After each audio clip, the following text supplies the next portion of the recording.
This game claims to be an extremely tactical competitive shooter, but is it really? Let's find that out for ourselves. This is Jailbird, or now known as Jailbird Remastered, released in September of 2023. The game was remastered and updated to serve a newer audience with what I assume to be a new game altogether. But is it really worth playing? Well, stick around to the end of the video to see my final thoughts, and make sure to like and subscribe so you never miss another video. Launching into the game, we're greeted with a pretty decent loading screen, with numerous tabs leading to different places. Loadout allows you to change basically everything about your character, from the weapons to throwables, shirts to pants, and more.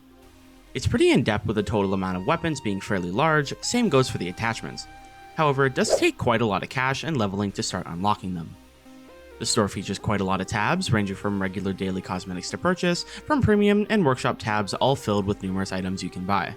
They are both paid and earnable currencies to use towards these items as well. There is the ability to create a gang with multiple people, featuring custom tags and emblems you can have to represent your group, and some leaderboards featuring total kills, total playtime, and highest rank in the ranked game mode. Starting out, we're given a base M4 with no attachments. The cheapest attachment for it starts at around $300, so we have to start playing the game in order to earn money to purchase said attachments. The game list is pretty large. There's casual matches, ranked matches which become unlocked after level 15, an arcade mode, and skirmish. I decided to start with a casual match to get a feel for the game and how the maps operate. Speaking of maps, there are quite a lot within the game, some for the arcade mode, some for skirmish, and some for casual and ranked. These maps range quite dramatically in size, with some being basically face-to-face, and some being extremely wide open for you to use an array of weapons in. The first map took us to Workspace, a very close-range map with numerous rooms to hold angles in. I had no idea how the game worked, so I hunkered in a corner and waited for the enemy to push me. It didn't take too long before I started getting some kills and figuring out how the game actually worked. While the game is meant to be super tactical like Siege, it feels a bit more like COD with everybody running around and rushing each other. The weapons do feel pretty good as well, the recoil isn't horrible, and the models look pretty decent. The matchmaking does seem to be fairly balanced. I managed to get into lobbies with people around my level consistently, so it wasn't too much of an unfair advantage. After dying a few times and exploring the map, I managed to find a place that I enjoyed holding and was able to get around 3 kills by the end of the match. Overall, my introduction to this game was pretty decent, and I was kind of excited to see how much more the game entailed. The second match takes us to a map called Govern, a much more open map with a large outdoor area that the attacking team spawns in. I started on a defender round and again had no idea of where to go, so I stayed near the point by the server towers and waited for the enemy. My spot ended up working in the long run and I ended up getting 1 kill, but not before the rest of my team wiped the enemies within the first 30 seconds of the match. It was a little difficult for me to get the courage to start pushing into areas, especially after getting smoked by peeking a window one time. It was quite funny watching my team rush the enemies, especially after we're in a 1v4 and everybody wants the final kill. But I stayed in my corner and waited for them, managing to end the round myself. After finishing that match, I ended up with the same score as last match. Unfortunately, I still wasn't able to purchase a scope or new attachment because the cheapest one ended up being $300. With the average match earning you $100 just for finishing the match, and extra money based on your performance, I had to play around 3 matches before I could finally get a scope for this gun. After finishing up that match, I was wrong and it turns out that I actually had $630, so I was able to get a muzzle flash and a new scope for my gun. We also got a crate which I opened up to reveal a new head, so I put that on and now we look absolutely amazing. I decided to try out the other game modes, arcade and skirmish, to see how those ones work and see if they'd be any better or worse than the regular game.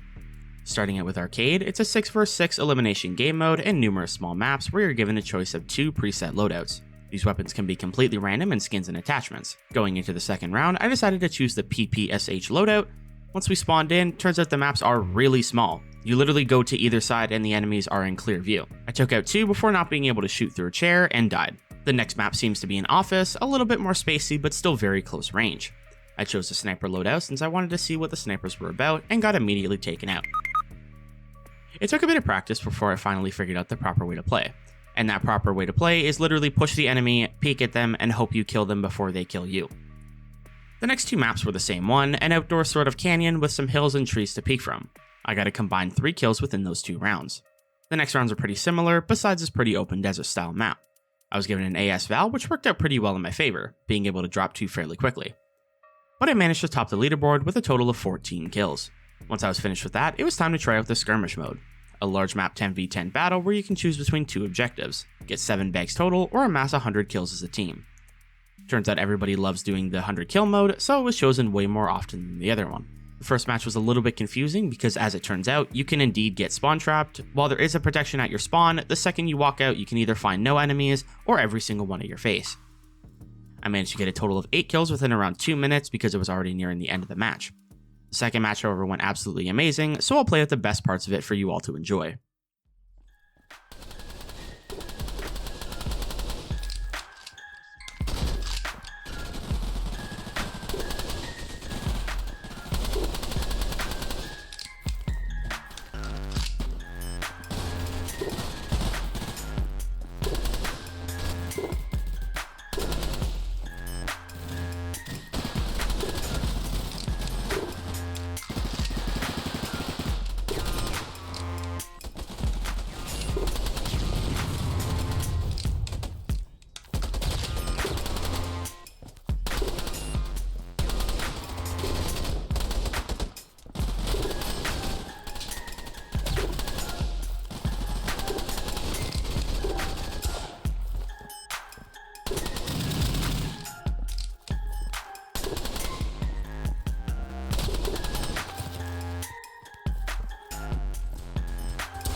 You saw that too, right?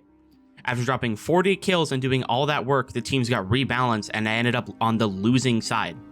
I literally topped the leaderboard and had the enemy down to 4 lives and got swapped to the other side and lost the match because of it. A couple other people noticed it too and said something in the chat as well. I started having quite a pleasant conversation with Freaky at 4 PM, where they had asked me if I was playing on an alternate account, since I was only around level 4 or 5 at the time. I reassured them that I wasn't, I was simply making a video on the game, to which they responded quite well to. Well, they tried to at least, the game kept giving them tags. Cargo was an extremely easy map to get kills on, you can literally rush middle and spawn trap them. Did I feel guilty for it? Not really. Did I enjoy getting 40 kills in the match? Absolutely. I decided to go for one more match just to get a full feel of it and make sure that I had good things in my head to say about it. We ended up getting the same map and I once again dropped 44 kills total, even getting an 8 kill streak in the middle of it. I enjoyed having a conversation with Sir Freaky, going back and forth, complimenting our shots and chatting about where the video would be going. Took a couple tries with tags, but we got there in the end. Overall, this game was really fun and I do recommend playing it. As always, here's my list of pros and cons.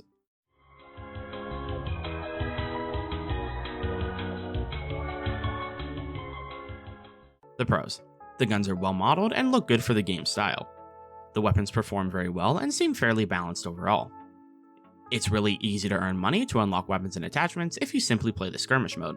The maps range in size and layout, allowing players different methods of play, whether it be rushing a window and playing fast, or holding an angle and waiting for the enemy to push you. There's a lot of cosmetics to purchase, both with earnable and paid currency. The matchmaking is pretty fair, usually attempting to find players within your level/skill level. The game is fairly easy to learn and doesn't take long before you start getting kills.